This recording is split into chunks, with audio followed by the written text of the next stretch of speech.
जय जय जय जय गणपति देवा। जय जय जय जय गणपति देवा। जय जय जय जय गणपति देवा। என்னங்க பாட்டோட ஸ்டார்ட் பண்ண நினைக்கிறீங்களா? ஏதோ கொஞ்சம் டிஃப்ரெண்ட்டாக இருக்குமே தான். வணக்கம். இன்னைக்கு பப்புல்ஸுன்ட்டு பாசி பருப்பில் ஒரு குழம்பு பண்ண போகிறேன். அதுக்கு ஒரு 50 கிராம் பாசி பருப்பு வாஷ் பண்ணி வச்சுருக்கேன். ஒரு 5 பச்சை மிளகாய் போட்டு வச்சுருக்கேன். இதில் தண்ணியும் ஊற்றி மஞ்சத்தூளும் போட்டுட்டு வேக வச்சுக்க போகிறேன். மூடி வச்சிடுறேன். இப்போது மூடி திறந்து பார்க்கலாம். இப்போது 3/4 பதத்துக்கு வெந்திருக்கு இந்த பருப்பு. இப்போ இதில் ஒரே ஒரு தக்காளி, மீடியம் சைஸ் தக்காளி இதில் போட்டுடுறேன். கட் பண்ணிவிட்டு பருப்பு இப்படி 3/4 பதம் வெந்திருக்குது. அப்புறமா முன்னாடியே தக்காளி போட்டால் பருப்பு வேகாது. அதனால் இது வேகிற வரைக்கும் கொஞ்சம் நம்ம மூடி வச்சிடலாம். இப்போ திறந்து பார்க்கலாம். பாருங்கள், தக்காளியும் நல்லா வெந்துருச்சு, பருப்பும் நல்லா வெந்துருச்சு. ரொம்ப அப்படியே வேக விட்டுறக்கூடாதுங்க. பருப்பு கொஞ்சம் மலர்ந்த மாதிரி இருந்தால் போதும். ரொம்ப வெந்துருச்சுன்னா அப்புறமா அது ஒரு ஸ்டார்ச் மாதிரி இருக்குங்க குழம்பு. இப்போ இதில் நான் புளி இந்த அளவுக்குங்க போடுறேன். இந்த இதெல்லாம் எடுத்துட்டு இந்த அளவுக்கு புளியை போட்டு இதில் நான் கொஞ்சம் இப்படி விரட்டி விட்டுட்டு இதுலேயே தேவையான அளவுக்கு உப்பையும் போட்டுட்டு நான் அப்படியே இதை மூடி வச்சிட போகிறேங்க. இந்த சூட்டுக்கே அந்த புளி நல்லா வெந்து போயிடும். இதோட இதை ஆஃப் பண்ணிவிட்டு ஆறுற வரைக்கும் வெயிட் பண்ணலாம்.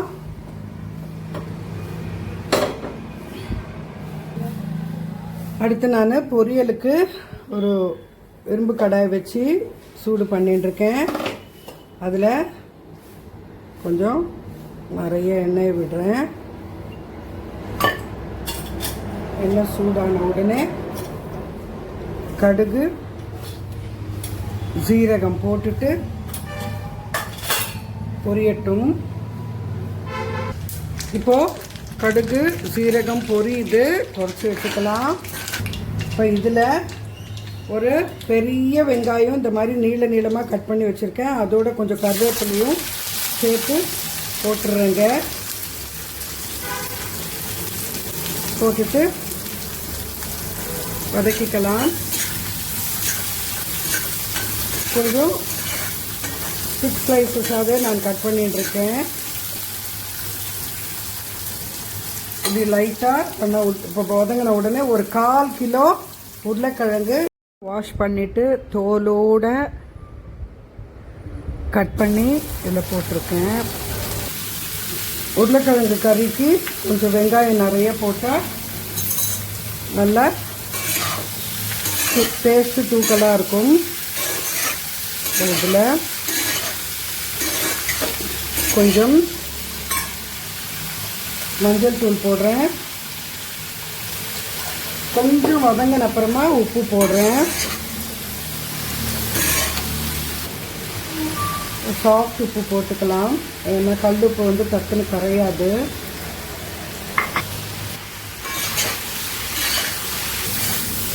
இது நல்லா ரோஸ்ட் ஆகி வர்றச்ச காட்டுறேங்க. அப்படி அது வரைக்கும் நான் இப்படி மூடி திறந்து அப்படி எடுத்து இப்படி புரட்டி புரட்டி போட்டு பார்த்துப்பேன். இப்போ பார்க்கலாம். இப்போ இந்த அளவுக்கு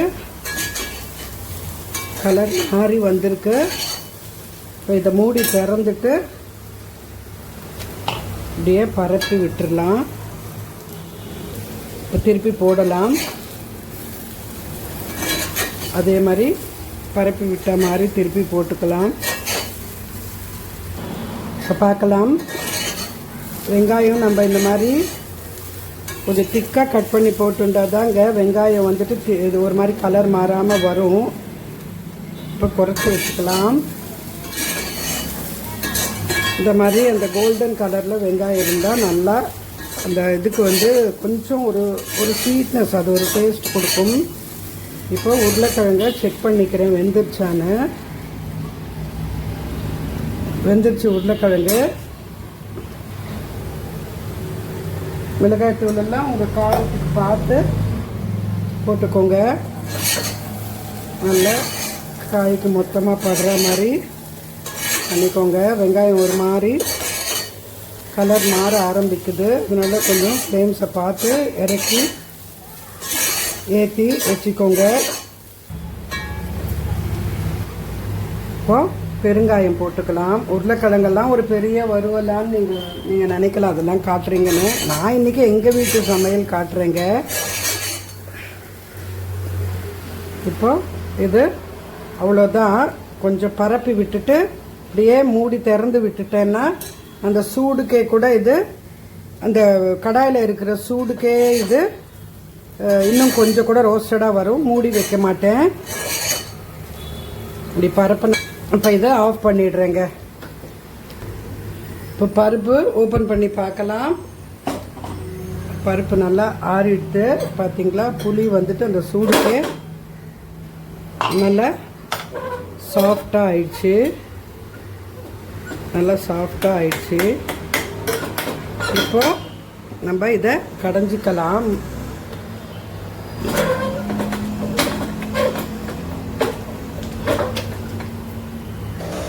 இப்போ இதை நல்லா கடைஞ்சாச்சு. ரொம்ப போட்டு அப்படியே ரொம்ப கடைஞ்சிடாதுங்க.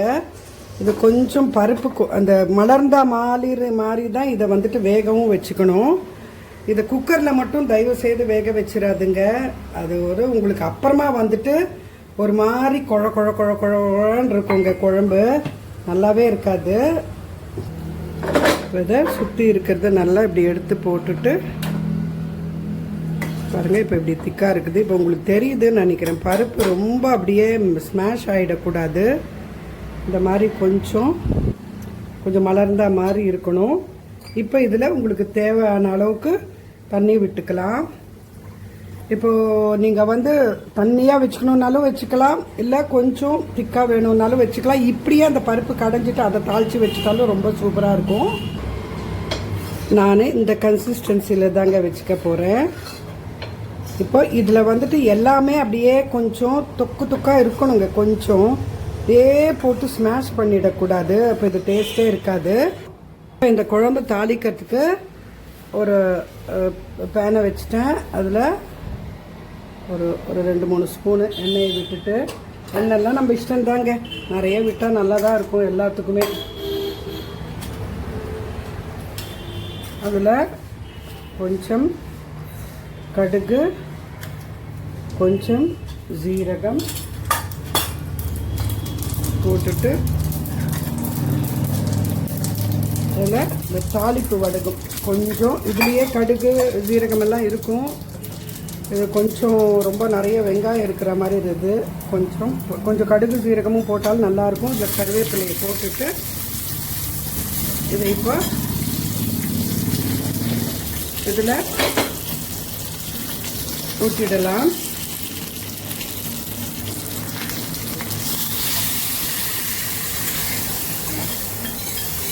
ஊற்றிட்டு கொஞ்சம் கூட இதில் தண்ணி ஊற்றி நம்ம கொண்டு வந்துக்கலாம்.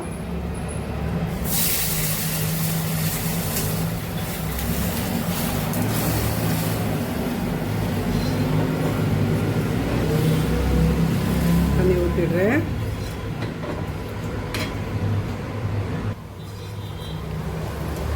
இந்த கன்சிஸ்டன்சியில் இருக்குது. நம்ம தண்ணி எல்லாம் விட்டுருக்கோம் இல்லையா, ஜஸ்ட்டு ஒரு பொங்கு வர்ற வரைக்கும் நம்ம இதை இது பண்ணிக்கலாம். ஃப்ளேம்ஸை ஹையில் வச்சுட்டு கொஞ்சம் ஒரு பொங்கி வர்ற வரைக்கும் இதை நம்ம பாயில் பண்ணிக்கலாம்.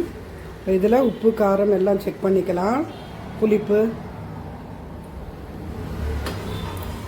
எனக்கு எல்லாமே கரெக்டாக இருக்குங்க. இதில் கொஞ்சம் புளிப்பு காரம் கொஞ்சம் தூக்கலாக இருந்தால் நல்லா இருக்குங்க. இப்போ பாருங்கள், இந்த மாதிரி சுற்றி இந்த மாதிரி பொங்கி வருதுல்ல, இதுக்கு மேலே நம்ம வந்துட்டு இதை இது பண்ணக்கூடாது. ரொம்ப பொங்கிடுச்சுன்னா நல்லாவே இருக்காது. ரொம்ப இதாகிடுச்சுன்னா பாயில் ஆகிடுச்சுன்னா நல்லா இருக்காது. இதோட இதை ஆஃப் பண்ணிடலாம். இது இவ்வளோதாங்க.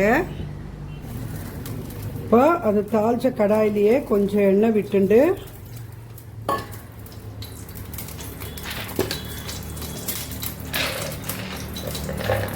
ஜஸ்ட்டு கொஞ்சம் இவ்வளோ வேர்க்கடலை பொரிச்சுக்கிறேன்.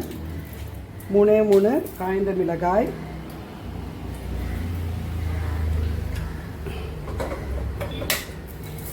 ரோஸ்ட் பண்ணிக்கலாம். இது கொஞ்சம் சீரகம், கொஞ்சம் புளி. ஏன்னா நம்ம கொஞ்சமாக தான் பண்ணுறோம், அதனால் காஞ்ச மிளகாய் கூட ரொம்ப கம்மியாக தான் போட்டிருக்கேன். இதை அப்படியே நம்ம ஆஃப் பண்ணிவிட்டு ஆறட்டும். இதை பொடி பண்ணிக்கலாம்.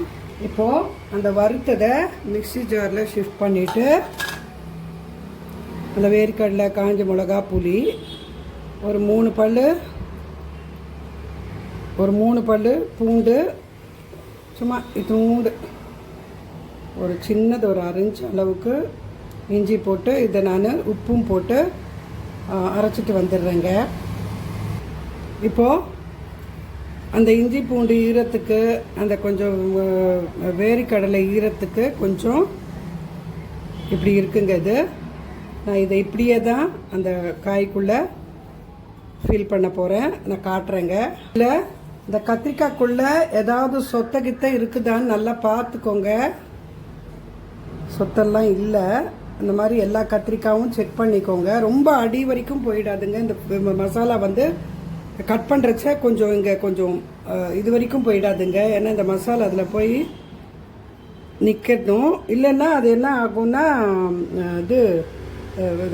இது வந்து பீஸாக கழண்டு வந்துடும், தனியாக வந்துடும், பொரியல் மாதிரி ஆகிடும். இப்போ இப்படி கெட்டியாக பண்ணிக்கலாம்.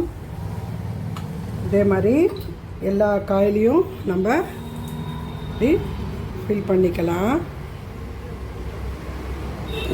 இப்போது கடாய் வச்சு, கடாய் நல்லா சூடான உடனே எண்ணெய் ஊற்றி வச்சுருக்கேங்க.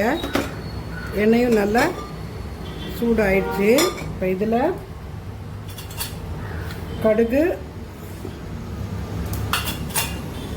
சீரகம், கருவேப்பிலையும் போட்டுட்டு பொடிசாக கட் பண்ணி ஒரு வெங்காயம், கொஞ்சம் கருவேப்பிலை, வதங்கட்டும் வெங்காயம்.